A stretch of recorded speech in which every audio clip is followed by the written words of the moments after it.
ඔන්න SP location අපි අද ඇවිල්ලා ඉන්නවා දකුණු ආසියාවේ විශාලතම රෝස තිරුවානා කන්ද බලන්න. මේ තියෙන විශේෂත්වය තමයි ජාතික නාමල් වෙනත් රෝස තිරුවානා කන්දත් මේ දෙකම එකට නරඹන්න පුළුවන්. මෙතෙන් එන්න ඕනි දඹුල්ලට ඇවිල්ලා කිලෝමීටර් 15ක් පමණ මඩාටුගම පාරෙන් ඇතුළට ඇවිල්ලා එතනින් නැවත හැරෙන්න ඕන ගල්කිරියාගම පාරට. ගල්කිරියාගම පාරේ කිලෝමීටර් 7ක් විතර ආවට පස්සේ අපිට මේ ජාතික නාමල් වෙන ඇතුළු රෝස තිරුවානා කඳු වැටිය නරඹන්න පුළුවන්. ඉතින් අපි ඔහොම උඩට ගිහිල්ලා බලමු මේ රෝසක තිරුවානා කන්දේ කතා ප්‍රවෘත්තිය සහ මේ නාමල් වෙනේ අතීත කතා ප්‍රවෘත්තිය මොකක්ද කියලා. අපි යමු.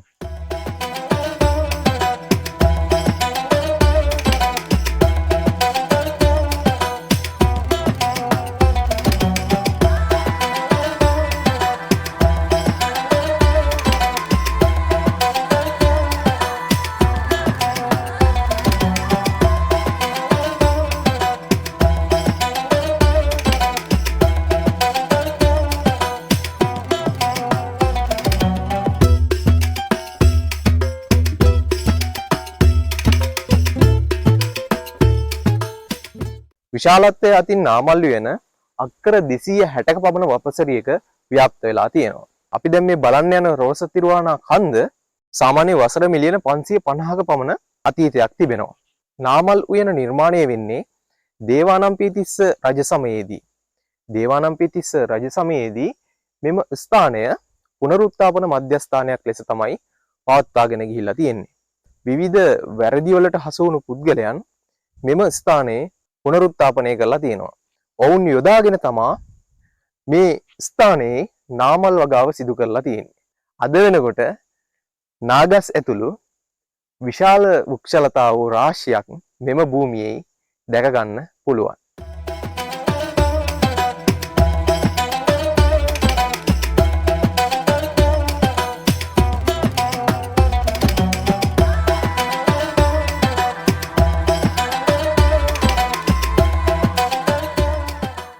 ඔන්න අපි දැන් යන්න හදන්නේ ජාතික නාමල් වෙනේ නටබුන් බලන්න.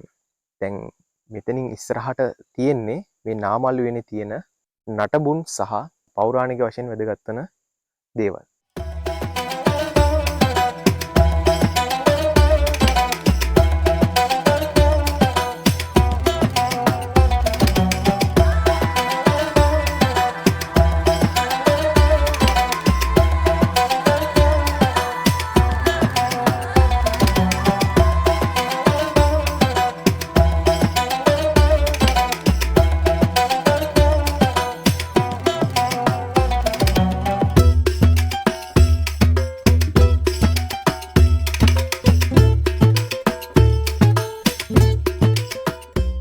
ගරා වැටුණු චෛත්‍යරාජානන් වහන්සේ මෙතනදී අපිට බලා ගන්න පුළුවන්.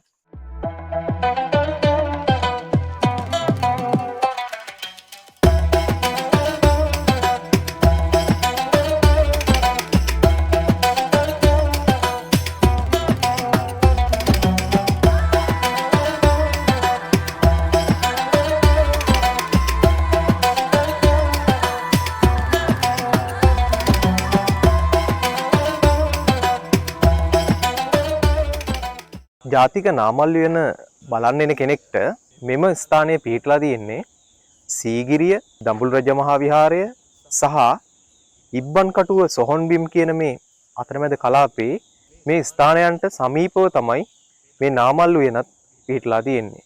අතීතයේදී මේ භූමිය දඩයක්කරුවන්ගේ සහ කැලෑ කපන අයගේ තිත්පොලක් බවටයි පත් වෙලා තිබුණේ ඈත අතීතයේදී. ඔයාලට පේන ඇති මේ වනවාසී හාමුදුරුවෝ මේ ඔබ දකින්නේ මොරගහ. මෙන්න මේ මොරගහේ උඩ පොඩිවට පැලක් හදාගෙන 1991 මාර්තු 28 වෙනිදා උන්වහන්සේ මෙතන Tamanගේ මධ්‍යස්ථානය භාවනා යෝගීව වැඩ කටයුතු කිරීම සඳහා මේ ස්ථානය තෝරගන්නවා. අන්න එදා තමයි මේ ස්ථානයට වටිනාකමක් ලැබෙන්න පටන් ගන්නෙ. ඒතර උන්වහන්සේ මේ ස්ථානයේ තිබෙන වටිනාකම දැකලා මේ ස්ථානය සංවර්ධනය කරන්න කටයුතු යොදන්නේ මේ වනවාසී රාහුල හිමියන් විසින්. ඔන්න අපි දැන් ඇවිල්ලා ඉන්නේ රෝස තිරුවානා කන්දර යන ස්ථානයට. ඉතින් මෙතනින් පොඩි දුරක් තමයි රෝස තිරුවානා කන්දට යන්න තියෙන්නේ.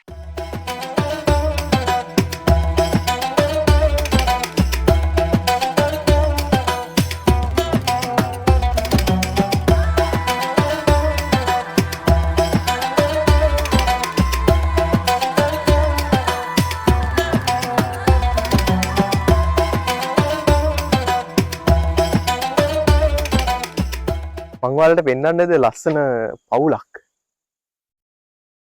ජාතික නාමල්ලුවේනේ ඉන්න තවත් අපූර්ව සත්ත්ව කොට්ටාසයක්. රිලව් ටිකක්. බලන්න එකිනෙකාට සහයෝගයෙන් උදව් කරගන්න විදිය පොඩ්ඩක්.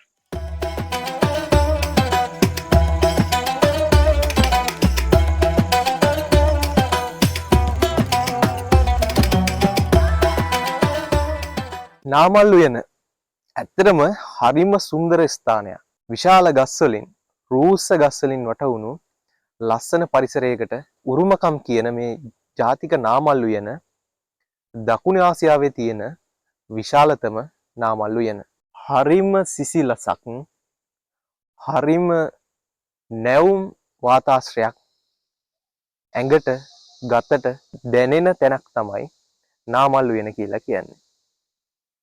ඉතින් ඔයාලත් නිවාඩු පහඩුවේ ඉන්නවා නම් ටිකක් රිලැක්ස් වෙන්න කොහේ හරි යන්න හිතාගෙන ඉන්නවා නම් එන්න හොඳම තැනක් තමයි මේ නාමල් උයනත් රෝස තිරුවානා කන්දත් බලන්න එන එක.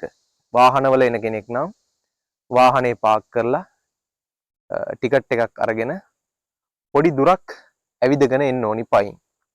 ඉතින් මේ වගේ ලොකු මේ වගේ විශාල වනාන්තරයක් මැදින් තමයි ඇවිදගෙන එන්න තියෙන්නේ මේ රෝස තිරුවානා කන්ද බලන්න.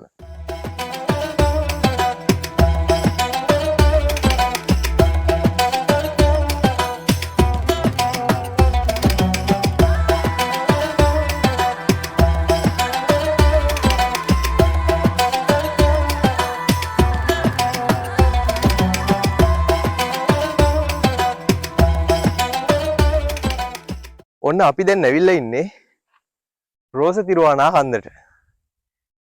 ඉතින් අපි නම් පොඩ්ඩක් දැනුවත් වෙලා හිටියේ මේ වෙනකොට ටිකක් රෝස තිරුවානා කන්දේ මතු පිට මේ ඉහළ ස්තරය අවපැහැගැන්විලා කියන කතාවක් අපි දැනගෙන හිටියේ.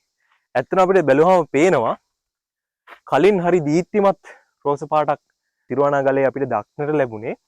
නමුත් අද වෙනකොට ටිකක් අවපැහැයට හුරු වෙලා තියෙන ස්වරූපයක් තමයි දැක ගන්න පුළුවන් වෙන්නේ.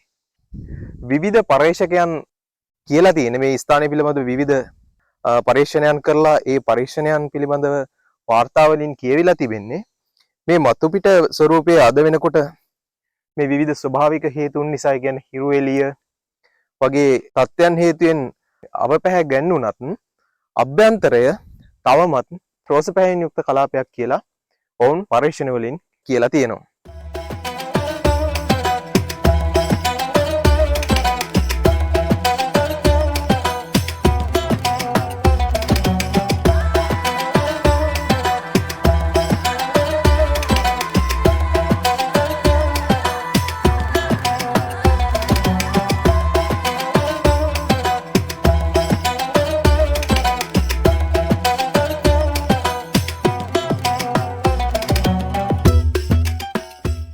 දැන් අපි යන්න ඕන අර පේන්නේ අතන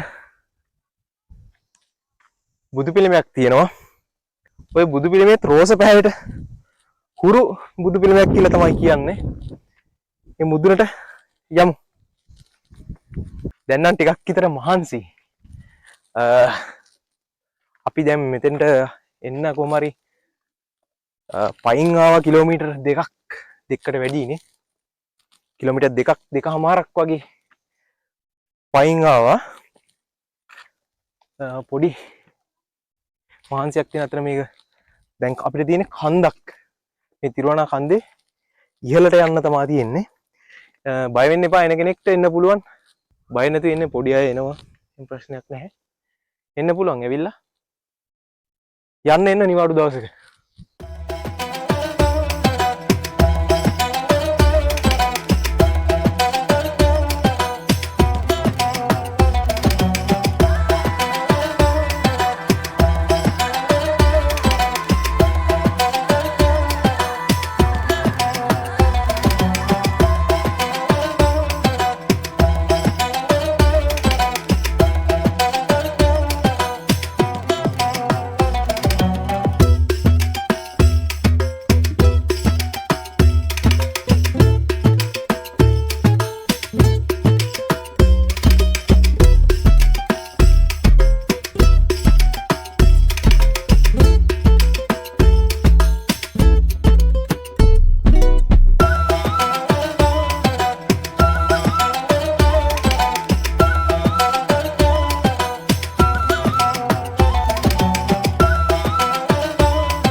ඔන්න අපි දැන් ඇවිල්ලා ඉන්නේ නාමල්ලුයනේ රෝස තිරුවානා කන්දේ ඉහළම ස්තරයට.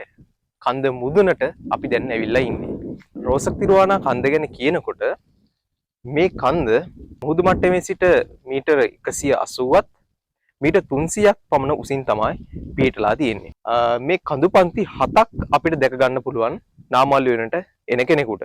මේ ස්ථානය ගැන කියනකොට මේ ස්ථානය දේශීය මෙන්ම විදේශීයව ඉතාමත් ජනප්‍රියත්වයට නැත්තම් දෙස් විදෙස් පුද්ගලයන්ගේ දැස් මවිත කරවන ඔවුන්ගේ ආකර්ෂණයට බඳුන් වෙච්ච ස්ථානයක් තමයි මේ නාමල්ලුවනත් රෝස තිරුවානා කන්දත් කියලා කියන්නේ. අතීතයේ අපි දන්නවා ඉන්දියාවේ හැදුවා ටජ් මහල. ශාජහාන් රජතුමා විසින් ඉදි කළ ඔහුගේ මුන්ටාස් දේවිය සේවීම සඳහා ඉදි කළ ටජ් මහලේ වැඩ කටයුතු සඳහාත් මෙම ස්ථානයෙන් මේ රෝස තිරුවානා රැගෙන ගිය බවට ඉතිහාසයේ සඳහන් වනවා. මේ රෝස තිරුවානා පාෂාණයට විශේෂයෙන්ම ලෙඩ සුව කිරීමේ ගුණයක් තියෙනවා කියලා සඳහන් වෙනවා. ආදරයේ සහ කරුණාවේ පාෂාණය ලෙසත් ක්‍රිස්තුපූර්ව 600 දී පමණ රෝස තිරුවානා හඳුන්වනවා. ඒ කියන්නේ රෝස තිරුවානා කියලා කියන්නේ ආදරයේ සහ කරුණාවේ සංකේතය කියලා තමයි කියන්නේ. අතීතයේ මෙම ප්‍රදේශයේ ජීවත් වූ මිනිසුන් ජනතාව මෙම ස්ථානය ලුණු කන්දක් ලෙස දිස්වුණු නිසා මෙම ස්ථානය ඔවුන් ලුණුගල් දෙබල ලෙස හැඳුන්වුණා කියලා සඳහන් වෙනවා.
SP ලොකේෂන් අපි අදට සමුගන්නයි සූදානම් වෙන්නේ.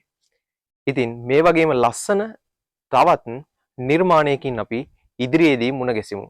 එතෙක් ඔබට සුබ දවසක්.